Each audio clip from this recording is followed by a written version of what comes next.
Greetings, humans. 205, Chapter 7. We're going to get through about half of Chapter 7 today. We're talking verbal and nonverbal communication differences between men and women. Um, being careful with that. Uh, of course, being careful with every assertion.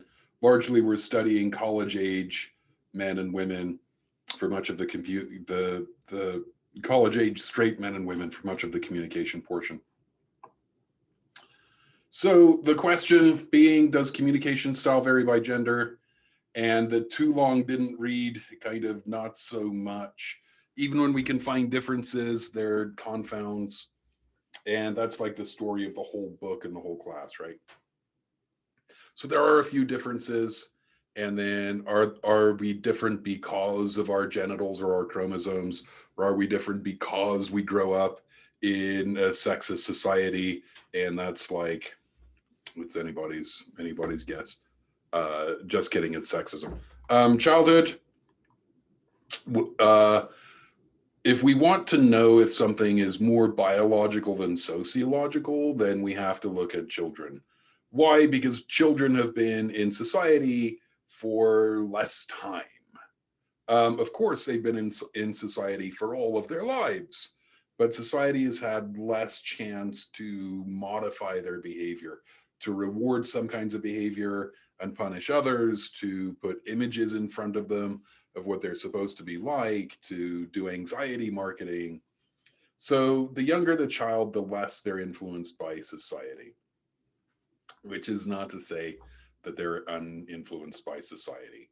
Even by age 3, girls prefer to play with other girls, and by 4, boys prefer to play with other boys. Is there a lag? Yeah, yeah. Boys are fine playing with girls a little longer than girls are fine playing with boys. And this stuff kind of peaks 8 to 11. By middle school, by 13, 14, um, sex integrated play is kind of back on the table. Why?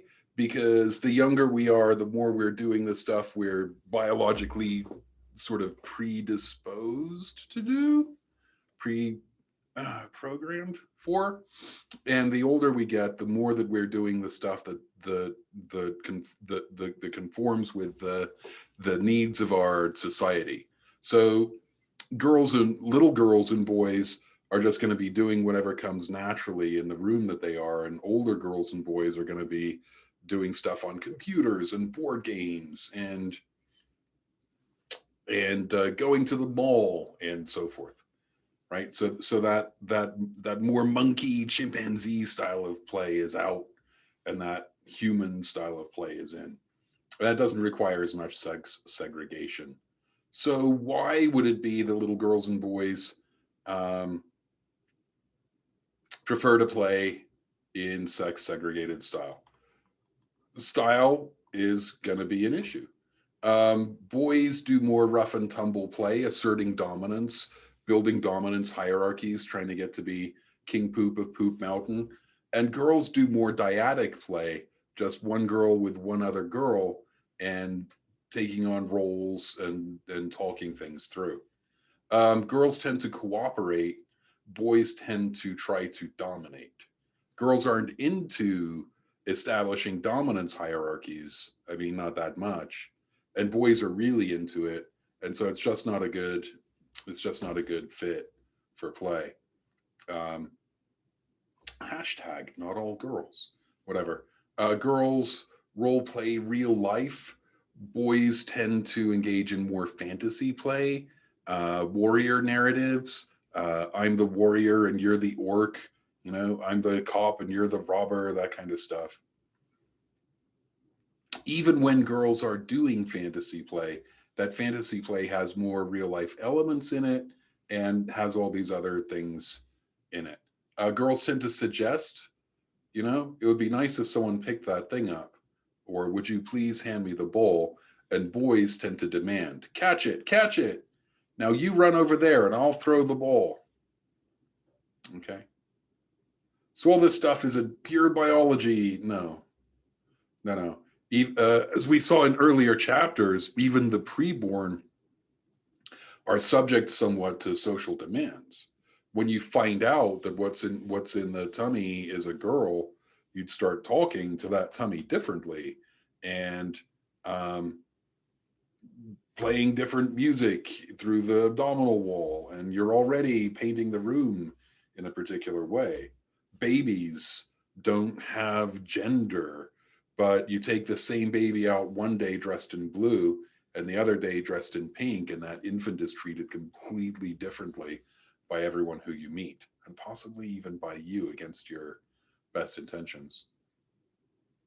And there's some evidence in Helgeson's world sort of indicates that there's a single study with maybe a small effect size or a small sample, and that's the case here. Single studies indicate that it's not just that stereotypicity increases segregated play, right? It's not just that boys prefer rough and tumble, and so they exclude girls. Girls don't want to do it, but also that um, segregated play itself increases the stereotype nature of play. That is, the more that boys and girls play together, the more they influence each other, and the less they go off into their own sort of separate realms of play. Okay, segregated play increases stereotypicity, and integrated play reduces it.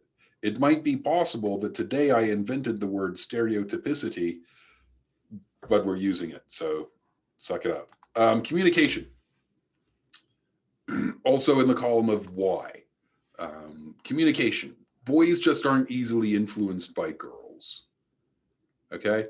Girls suggest and boys demand, as we mentioned a minute ago, but boys just don't listen to suggestions. Would you mind picking that thing up? I would mind picking that thing up. Boys required somewhat of a firmer hand to get lined up and orderly, which, man, it creates demand characteristics in parents and educators. Boys just don't listen to suggestions, so girls don't want to hang out with boys. They can't influence them the way they can influence other people. Boys interrupt. Girls are much less likely to interrupt, more likely to wait their turn, be quiet, speak politely. Okay, there's a whole thing about the Democratic debates in 2020 that I skipped because they're not really evidence based. They're anecdotes about a specific time, but absolutely read that stuff and see how much it fits with these models. That maybe even exemplifies these kinds of models. Boys and girls prefer same-sex peers because they think they can influence those peers. But girls, even more than boys, think that boys will interrupt them and won't listen to them. Um, the idea of the teacher's pet is usually a girl. I mean, not always. I was totally a teacher's pet, uh, because the teachers were on an intellectual plane I could relate to, and other boys my age were not. I was a total Sheldon Cooper. Sorry. Um, but usually girls, and the reason seems to be, again, according to not a ton of statistical evidence, the reason seems to be girls stay close to authority figures, but largely in the presence of boys, not in the presence of other girls. In an all girls room, the girls don't stay close to the teacher. On an all girls playground, the girls don't congregate around the teachers. What's happening is maybe, probably, possibly some hope that authority figures, teachers or parents or coaches, will tone down the somewhat outre and flagrant behavior of the boys wherever we are. And then for institutional reasons, and I'm afraid the evidence in the book is a little weak, and we just have to rely on our own experiences somewhat. Parents tend to select same-sex peers. When we're arranging play dates, that's kind of what happens in the modern world. We can't go to the park and just hang out. So we arrange a play date and we bring our kids together. Well, parents are selecting same-sex peers for that. We're having a birthday party and we make invitations. You have a daughter, so you invite all the girls in her class, just thinking that she's friends with the girls and not with the boys, which, I mean, it's likely to be the case, but it's an institution of the institution of parenthood kind of encouraging what already is taking place, going along with it, amplifying it. Teacher comes into the classroom and says, "Good morning, boys and girls." Announcer comes on the stage and says, "Ladies and gentlemen." And like, the way that we use language amplifies the sex differences. It was this class really that first got me saying, "Greetings, humans." Yeah, because ladies and gentlemen, boys and girls, I mean, it means that the sex differences are on your mind. Like, we're different and we're in a space together, but in this space, we're not students, we're men and women. And on the battlefield, it's the men and women of the US military. Or is it the soldiers of the US military? Why, is that a big, is it are the differences so huge that they're on our minds when we're talking about who's on the battlefield? And of course, segregated sports. I feel like we talked about this already a little bit. As an aside here, the most dangerous sport I ever played was women's field hockey. It was just shockingly dangerous. Um, it's just, I'm not trying to typify anything. It's just a story to keep people interested. So here we go. One day when I was about maybe 14, and I was going to school in a little place called Braden Forest in England. The sport for the season was field hockey, and the boys would play field hockey on the upper pitch. The girls would play field hockey on the lower pitch. And just randomly one day, the teachers, you would say, decided that, oh, we're all going to play on one pitch today. We're going to do mixed field hockey. And mixed field hockey is girls' field hockey because the girls completely dominate that sport. I think what happened was the boys play really aggressively and the girls play really aggressively, but you put them together and the boys are bigger, just bigger, taller. And the girls feel really threatened. And so the girls play even more aggressively. And so that day there was just so much high sticking. You're not supposed to raise your stick above the horizontal. But the boys are taller, so when they're raising their stick to the horizontal in accordance with the rules, that's much higher on the girl's body than it is on the boy's body. And the girls feel like there's a lot of high sticking taking place, and there isn't. But they think there is, and so they start high sticking. You're not going to follow the rules. I'm not going to follow the rules. And man, sticks in boys' faces and slap shots and just, ooh, it was oh, so many boys got hurt. It was so dangerous. Um, right. So probably the most dangerous sport in the world is mixed field hockey. I would never play that again. Anyway, we segregate sports. We do boys, we do girls, and then um, is that really necessary? Maybe at the high end of competition, and maybe in like really touching sports in the interest of modesty, mixed wrestling could be weird, but that's about other stuff, other maybe weird values that we have. And if we normalized mixed wrestling, then all that sexual context would start to evaporate out of it. You know, people used to go to the toilet together and people used to bathe together, and it was normal. Nudity in those contexts wasn't seen as sexual. You know what I mean? And that touching would lose its sexual element if we did it, but we don't, and it has it. Um, but at high end of some kinds of contest, I mean, so mixed teams, the same number of males and females, and you're mixing teams. It doesn't have to be boys against girls or individual sports. Running, do team running where you take an average of times and we all have boys and girls on our teams. You could totally unsegregate most sports. We don't want to. So let's move away from children a little bit for a minute and talk adult interactions. Okay.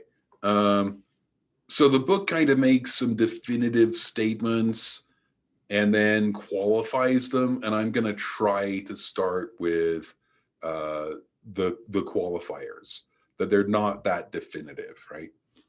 So, for example, we're talking about task orientation, and task orientation in speech is really equal.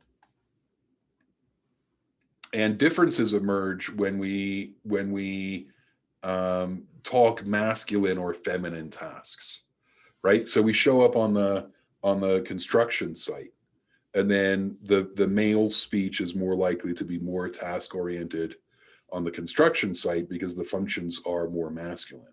But you go to the nursery or the nursing home, and we're doing care tasks, and now the female's speech is more likely to be task oriented. Why? Because men feel more competent and sometimes are more competent to talk in the masculine role, the masculine job that we're doing, and women feel more confident and often are more competent to talk about the thing that we're doing in the feminine role, right? When you know what you're talking about, you can talk directly about it, and when you don't, or you feel like you don't, or you feel like you're going to get pushback from everybody else because of your sex, then you talk about other stuff. Okay.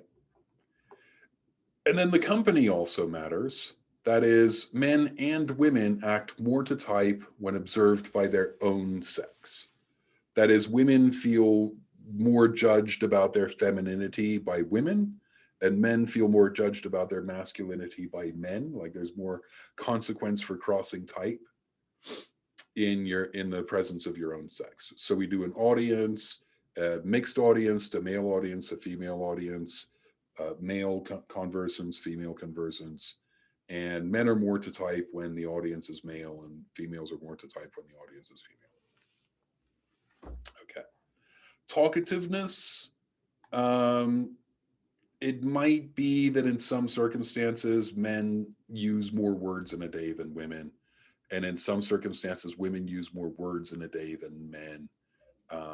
It's really more or less pretty even. The number of words we use is more or less pretty even. But men tend to talk more than women. That is, for longer periods of time than women speak. And that's especially true when men are speaking to women. So think about that totally stereotypical heterosexual blind date. Man and a woman go out together, they're meeting for the first time at a bar or restaurant or something. And the man is more likely to just talk about himself. And the woman is more likely to just sort of laugh at his jokes, even when they're not funny, and smile a lot, and do the kinds of speech that encourage him to keep talking. Men talk more than women, particularly in mixed sex interactions, even if paradoxically women end up using more words. I don't know what that means. Maybe they talk faster. And then the words we use. So men are more likely to quantify 4 times as much, twice as high, the weight of 3 baboons. Men are more likely to swear. Guilty. Why? I can get away with it. ultimately. Men are more likely to do sports talk, use sports analogies. Um, Assertions, this is true. Declarative statements, here's a fact. Judgment stuff, judging words, adjectives and adverbs that characterize the thing that we're talking about, direct statements, very direct statements, and a lot of I statements. Men talk more about themselves. What's interesting here that's not in this particular story is we can also correlate people's self-esteem with how not self-esteem directly, how powerful they feel, feelings of empowerment. The more powerful they feel, the less they use I statements, the more magnanimous and inclusive they are, right? So men have the higher social position. It would be paradoxical that they use more I statements. And the thing is, men don't feel like they have the higher social position. They're measuring themselves against other men. And like Bill Gates is out there, and Tom Brady is out there, and Jason Momoa is out there, and men feel really inadequate. I statements. Okay. Remember, narcissism is not at its heart a feeling of superiority. It's a narcissistic injury. It's a feeling of inferiority that is so crippling it can't be observed. And so we way overcompensate. Women are more likely to use agreeing words. Or at least I'm paying attention words, like I see your point, you social words, weasel words, maybe sometimes it's possible that minimal responses, the things that keep other people talking. Go on. Emotion words, affective words. Use longer sentences. Men talk for longer in shorter sentences. Women talk in longer sentences on average.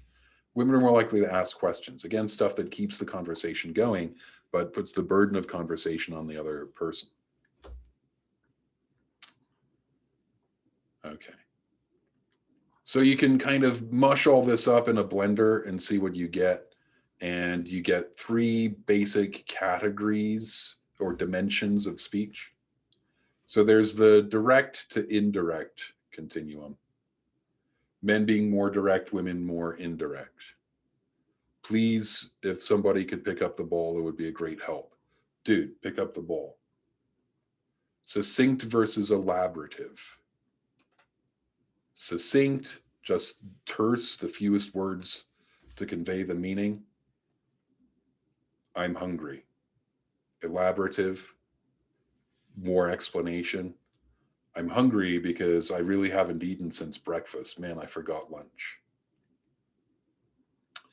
Instrumental versus affective. Instrumental, to convey information or get work done. Affective, to talk about feelings. Okay. So the differences are small, and they're most pronounced in the presence of women. Okay. So women talking to men actually are a bit more like men, and women talking to women are more like women, and men talking to men. And we'll see that again later. Right? Men, everyone's being direct. Race is a factor. So women talk more and are more masculine in their speech when in racially mixed groups. And this is kind of blowing up status hierarchies. This is a racist country. We're definitely talking about Americans, and this is a racist country. And men have higher status than women, but when there's people of color in the group, it kind of blows up the status hierarchy. It makes things uncertain. And then women talk about as much as men do. But at no cost to people of color in that group. So it equalizes things, which is a weird outcome, but it's an outcome. And then again, task is a factor, right? We're talking about, we're nurses talking about nursing. The women are going to be more instrumental, and the men are going to be more affective than usual, right? The women are going to be more succinct, and the men are going to be more elaborative, and so on. Not than each other, but than themselves in other contexts. All right. And then culture is a factor. So all this stuff is about Americans, mostly about white Americans, and often samples of convenience. Just some college professor uh, doing a survey monkey or a lab study and giving their students credit for participating in that research.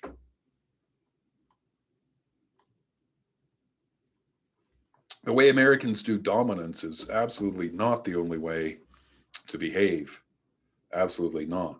So if you go to school in Japan, like your first 5 years of schooling aren't about reading, writing, and arithmetic as much as they're about treating each other with respect.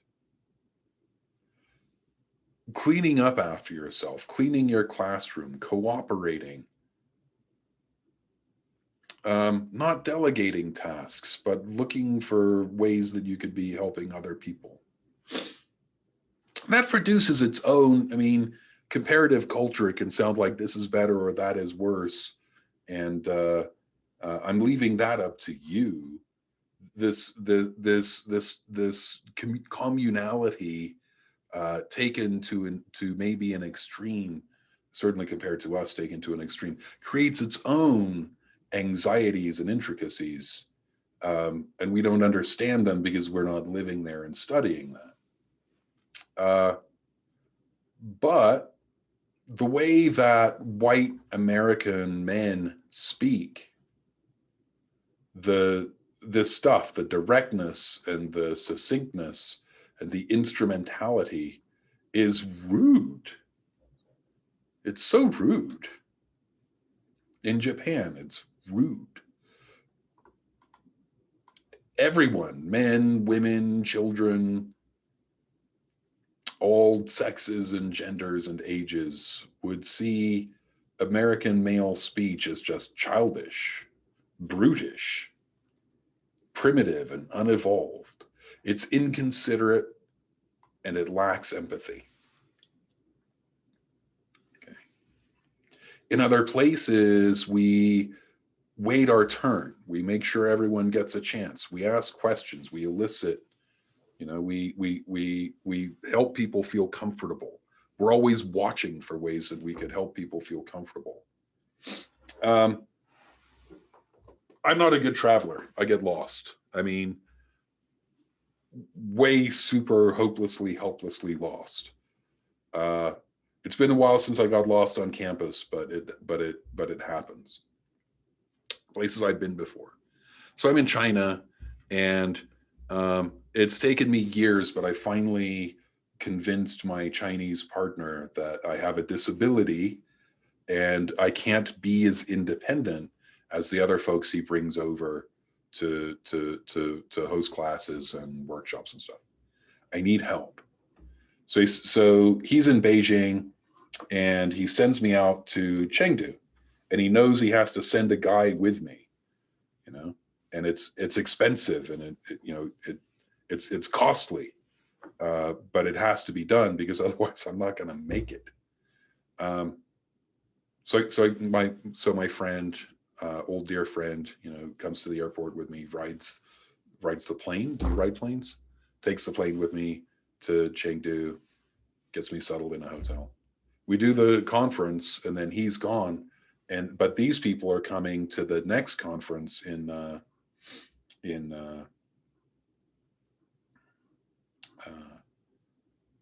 gosh, I've forgotten.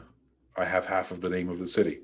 Anyway, we're going to a big conference on the eastern seaboard up near Russia. I can't get it. and we're going to the airport in a van. It's basically like an Uber van, the equivalent of an Uber van. And it's nice. It's a Mercedes, but I'm sitting. I get a chair, and I'm sitting in the chair in the van, and everyone seems to be asleep or on their phones or doing a thing. And I just reach down casually and try and put the seat back, and the seat won't go back. I'm like, so I try it again. I just fold my arms and sink in. And then 1 second later, all four of my colleagues are trying to fix that chair for me. And it's insane. They're just, we don't have language. We can't talk about anything. No one speaks English. I don't speak Chinese. And they're just so desperate that I be comfortable, and without all those language cues, that actually I'm fine and we can talk about stuff. And they're just so desperate that I be comfortable that it actually turns into a little harassment. And I have to learn. I used to know how to say, "It's fine, I'm happy," and I've forgotten how to do that because my brain is melting. But I could at least do that and get them to leave me alone. But lovely, lovely people. And can you see how in a culture where everyone looks after each other, where your social status is not about you, it's about your family and your country, and how much you lift other people up, that the American way of talking, the American male way of talking and dominating and talking over people, would just be seen as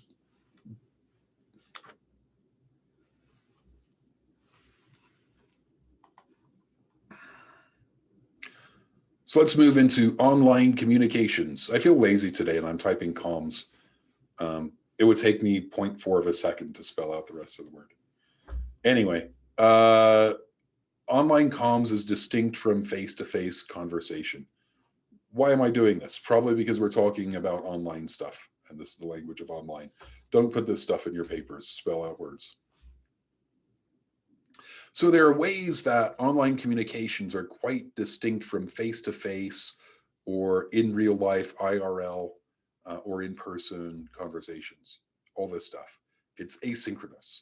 That is, I type a thing, and then that message goes into the ether, it pings your phone, or it goes on your Facebook site or whatever it is, and then sometime later, you might get and respond to that, or get it and consider it and respond to it later, or never respond to it.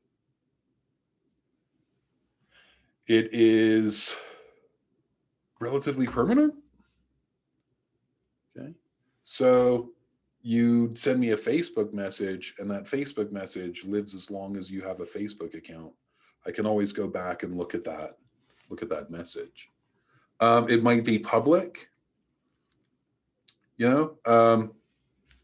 peer-to-peer messages, no. DMs, direct messages, no. But sure, I do a thing called Band of the Day on my Facebook page. I just name the band of the day, and everyone posts their favorite songs from that band, and it's just a stupid, fun thing that I do. But whatever band you post, everyone can see that. Whatever song you post, everyone can see it, and conversations spring up, and we talk about things, and it's public, it's out there. It increases availability. So I might not be able to call you. It's 4 a.m. and whatever, or you might be in Peru, or you might be in school. We're at work, and I can still get on the social media and initiate contact, and sometimes get that contact back. It's cue absent. Meaning that we're really only getting text. And we can be creative with that text, and lately we can throw emojis or emoticons into that text, right? But I don't get your tone of voice and your body language and all that other super important stuff. It's really visual. It's not auditory as much as it's visual, and it's quantifiable. so I can count how many messages each person sends and how many words are in each message and how many emojis. And then on the reputation side, I can see how many likes and how many little hearts and how many clappy hands and whatever is on the social media platforms that you are using and how many retweets or shares or whatever it gets. So we can start to get that reputation information too. And I want to add some stuff here. And just bear in mind that this stuff isn't going to show up in the breakdowns. Some of this is going to show up in the breakdowns. This stuff is not, but it's super important. Online communication is often anonymous. So you can make a profile and go on YouTube and put whatever horrible trollish shit that you want in the comments section. And no one knows who you are.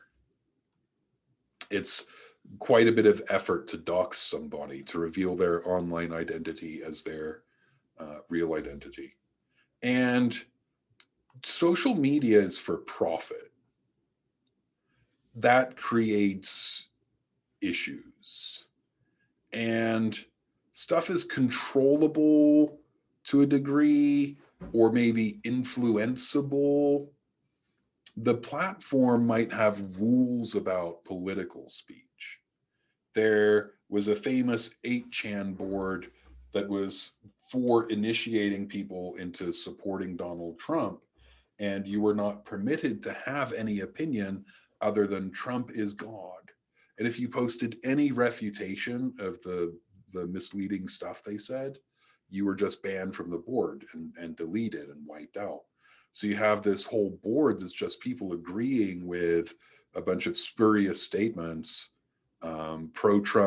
spurious pro-Trump statements, and new people getting indoctrinated into there and seeing no argument or disagreement, really getting a sense of false consensus. And yeah.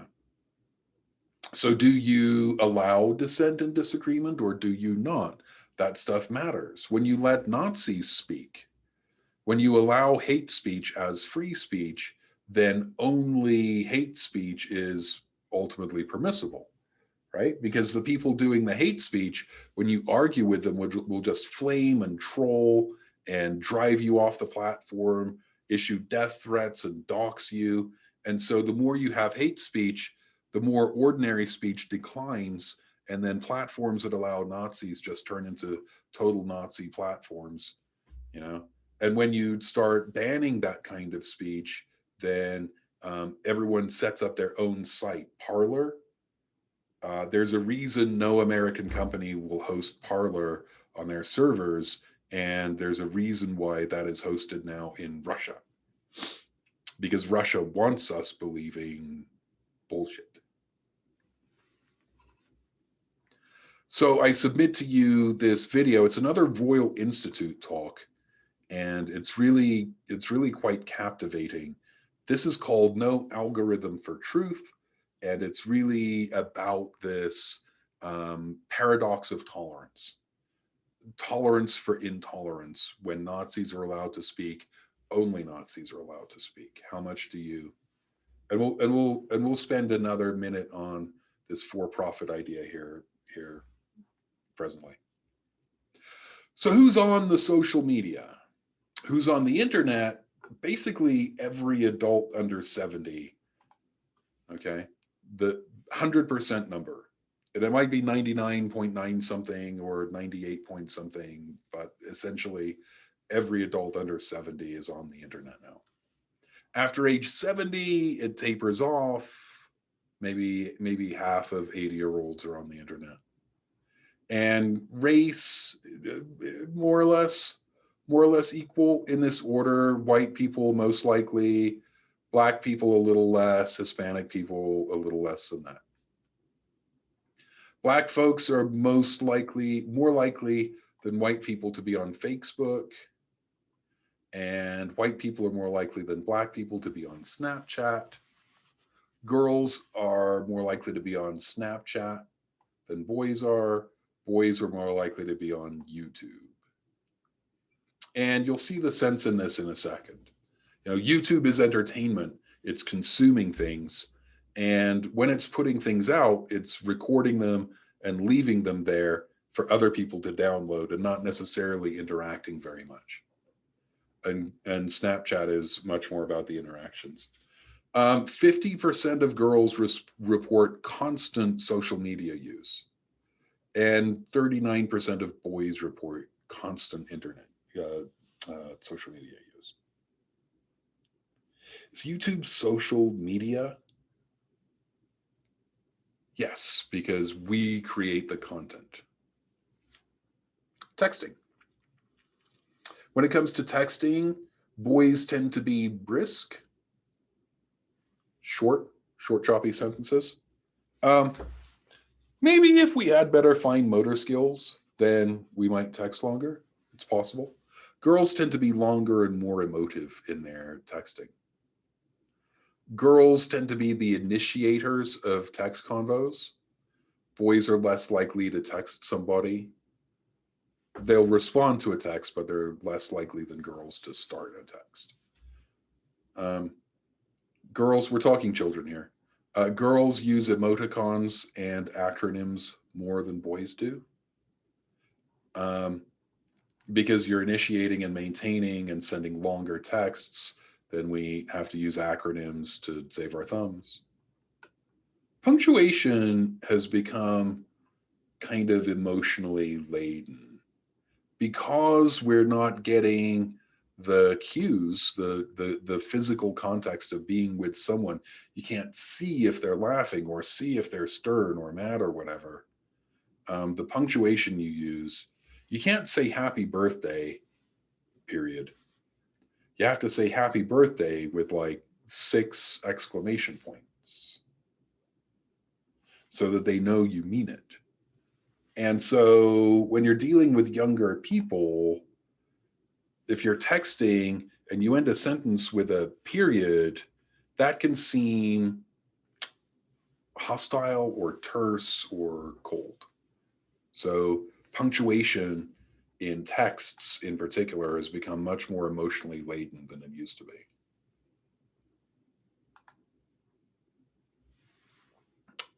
So moving away from children, adults and social media, men tend to try to initiate relationships on social media. Women are more likely to try to maintain relationships. So women meet people and then find them online. Men find people online and then possibly meet them. Women are well aware. Women are well aware of this. If you're on the Facebook, and how many friend requests do you get in a day? And how many of those friend requests are from men? And how many of those friend requests from men contain something inappropriate? Women tend to be on social media more than men. And women are more likely to use it for socializing, men for entertainment. So come back up here. Girls are more likely on the Snapchat talking to people. Boys are more likely on the YouTube watching something funny. And then our construals probably matter. I wrote relational. I don't know why I did that. Our construals matter probably more than our sex, but they correlate with our sex. Yeah.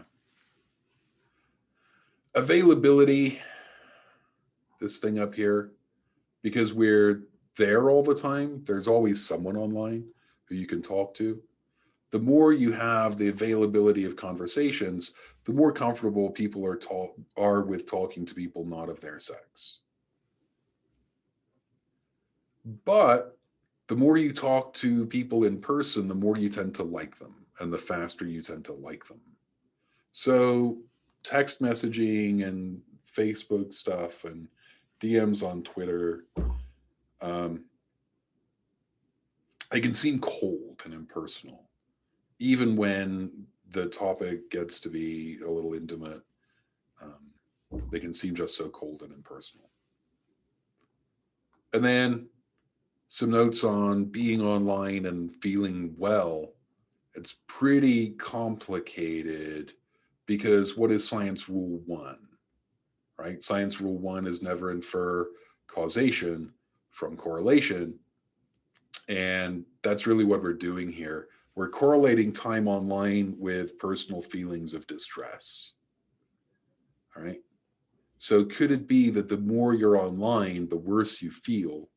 Or could it be that the worse you feel, the more you reach out online, trying to occupy time?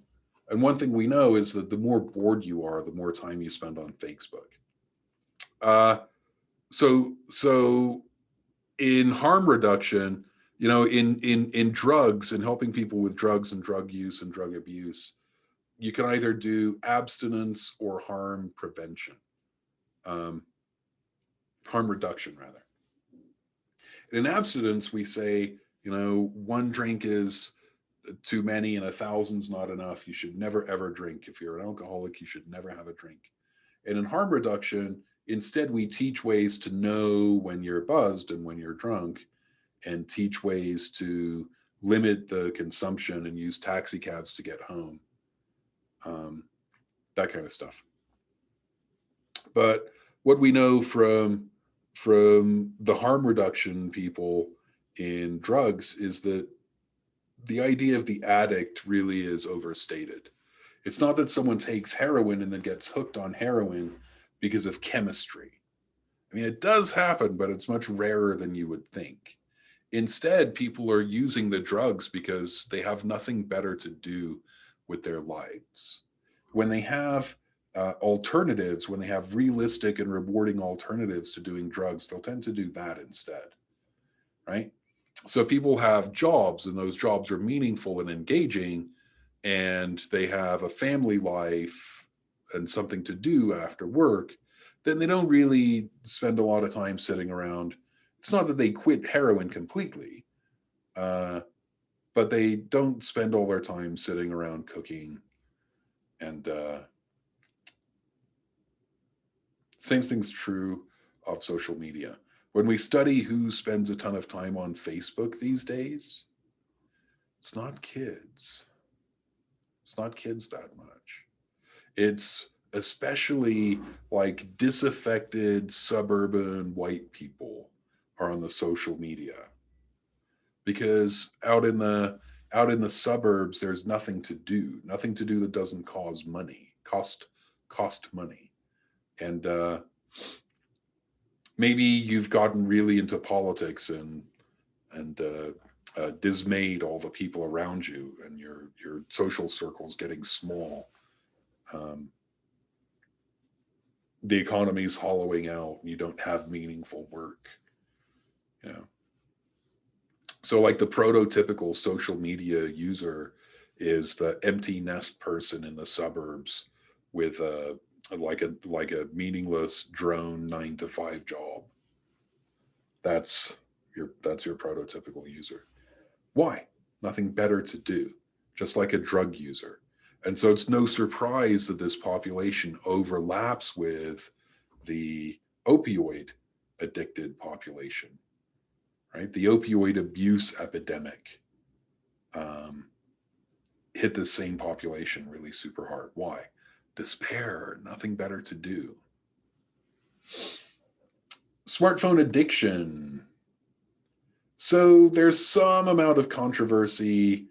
Can you be addicted to things that are not drugs? Because uh, addiction supposedly is chemical and biological, and you can't be chemically addicted to sex or phones or gambling, except you can. And the idea that it has to be chemical in nature really comes from drug companies.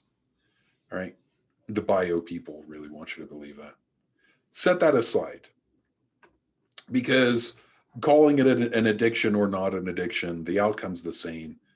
Um, the more that you are addicted to your smartphone, uh, the worse you sleep generally, and the more anxious you feel.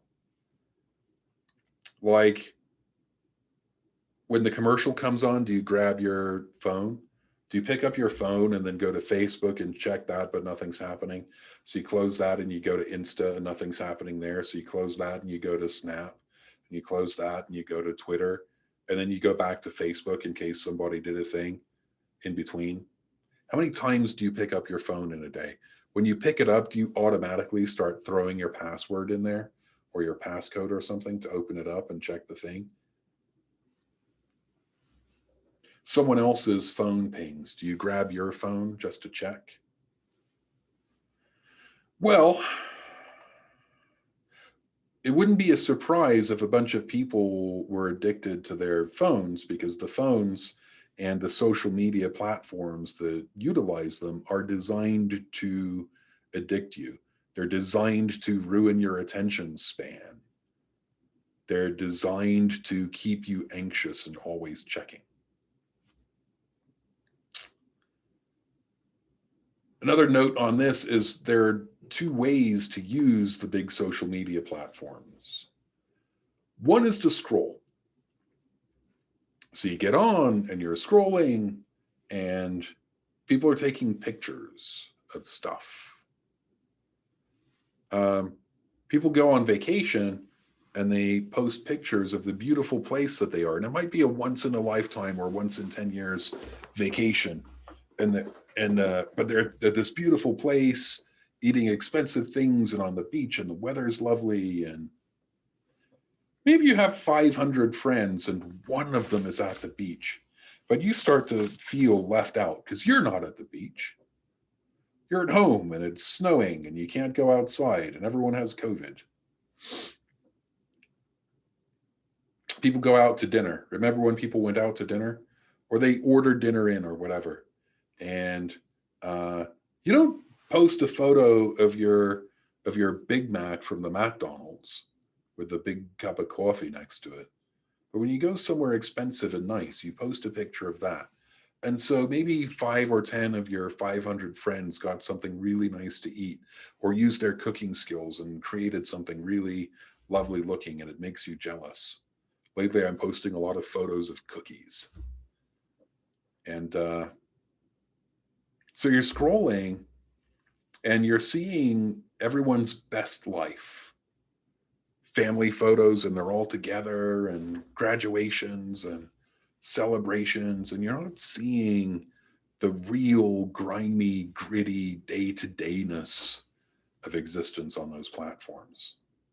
You're comparing everybody's best life to your everyday life, and your everyday life starts to seem like it sucks. So the more that you use social media in way one, the worse off you are, the more it affects your mood negatively. The second way to use these sites is post and run. Take a selfie, put some inspirational bullshit quote next to it, get off. Come back later. See how many likes and thumbs up and little hearts and hug emojis and stuff you have.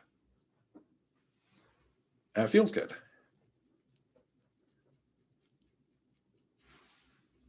The second one, doing number two, is linked both to narcissism and to happiness. Look, man, narcissists are happy. Narcissism is a great defense mechanism. But you don't have to be a narcissist to do it that way. You could just be happy. So a couple of theories here. One is the social displacement theory. Being online takes away from in-person interactions. The more you're sitting home, scrolling your iPhone, whatever it is, iPhone 23, the less you're at the mall hanging out with your friends, or wherever people go, I don't know anymore. And then the other theory being the mood enhancement theory, time online creates opportunities for interaction and positive feedback because people are available. Ordinarily you couldn't just talk to people, but whenever you feel like it, you can find someone and you can talk to them, have shared experiences and tell jokes and whatever. So when we study men and women and girls and boys in their internet usage, it looks like females get more of the displacement actually. And males get more of the enhancement. And I mean, the positivity of the feedback might not be great. Men are much more likely to be trolls than women. And if you can show up in a conversation and blow it up and get like a million nasty comments back at yourself, you can actually feel pretty good about yourself about that. Because men are destroyers. Um, you're owning the libs or whatever it is. So either way, men seem to get more enhancement. Men are a little bit more narcissistic on the social media, post that photo and then get off and then don't interact. And when they do interact, more likely to be trolls than women. Never mind, men are um, um, interacting more than maybe they would in person. And so possibly also getting that positive feedback. Last note on this is the big social media sites are conflict engines. Facebook in particular is a conflict engine. Oh, I call it Facebook because that's where facts go to die. You're welcome. Facebook is a conflict engine. What does that mean? It means we're in an attention economy. In the attention economy, you need to keep people on your site. And you don't keep them on your site by showing them pictures of babies and good times. That'll keep people around for a little while, but it doesn't produce any anxiety. It's not enough reinforcement to get people to always open that thing back up first and check in. Likes and shares, that's one way to do it. The constant pinging, so that you're constantly looking, did I get another hit on my selfie? That works to some degree, but what works best of all is trolls. Yeah. Arguments. The dumber, the better. Arguments create anxiety. You say a thing, someone argues with your thing, and you come back and post a long discussion about that thing that they said, and then they come back and troll you, and then now you're mad and anxious, and you're just waiting for the phone to ping, and you get back before it even pings just in case they said another thing, because you have the perfect comeback. And God, that is great for business. So good for business. The more people use your platform, the more ad time you can sell. Television has to prove in advance that they have the audience to justify the cost per airtime. Social media doesn't. Social media takes your ad and then charges you per click on that ad. So for social media, it's absolutely imperative that those ads are going to the people likely to click on them, and that people are on that platform being exposed to those ads. You know, maybe the turnover is like 5% or something. If it's targeted right, 5% of people who see this ad click on it. All right. So I know how to target that right. And that's a problem in itself. And I need to get it in front of 1 million people. If I get it in front of 1 million people, then 50,000 people will click on it at 50 cents per click. I made 25 grand. So go back to no algorithm for truth. And this is a little shorter and a little bit more lighthearted. This is a Daily Show sketch from, I don't know, 1,000 years ago, illustrating this idea of the conflict engine, just to help solidify your understanding what I'm talking about. Okay. So let's talk nonverbal communication. Man, we're going fast. That's good because I'm tired. There's just a tiny thing about man spreading. This was observed first, really, the word comes into usage talking about men on trains in New York City. Men will take up 2 or even 3 seats. They'll sit and they'll put their arms out and they'll open their knees open and just sit there all wide and proud, taking up space. It keeps people from sitting next to them, but on a crowded train, you can't take up 3 seats. All right. Yeah, in other countries, in China or Japan, that would be really cause for very stern reproval. Yeah, so that's the thing. But it's more general. Men take up more space than women. Men stride through an environment trying to be big because we feel so small. And women often try to minimize their presence, head down, elbows in. And so in the book, there's a thing about a chair designed to prevent man spreading. And Helgeson doesn't provide a link or even a photo, at least not in the vital source. I read the things online. I didn't see one. So I put it in here, and here it is for you if you want to grab and check that out.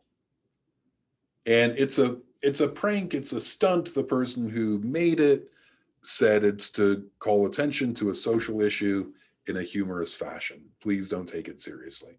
That's what she says.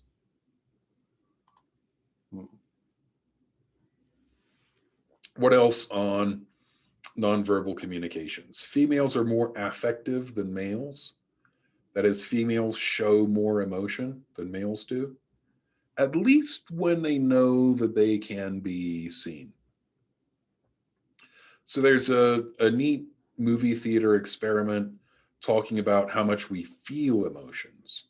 And so we're going to have people all in a row watching a movie, men and women, maybe mixed together. Doesn't matter because it's dark. And then we have infrared cameras, and we have independent panels rating how much people are showing emotion. Okay.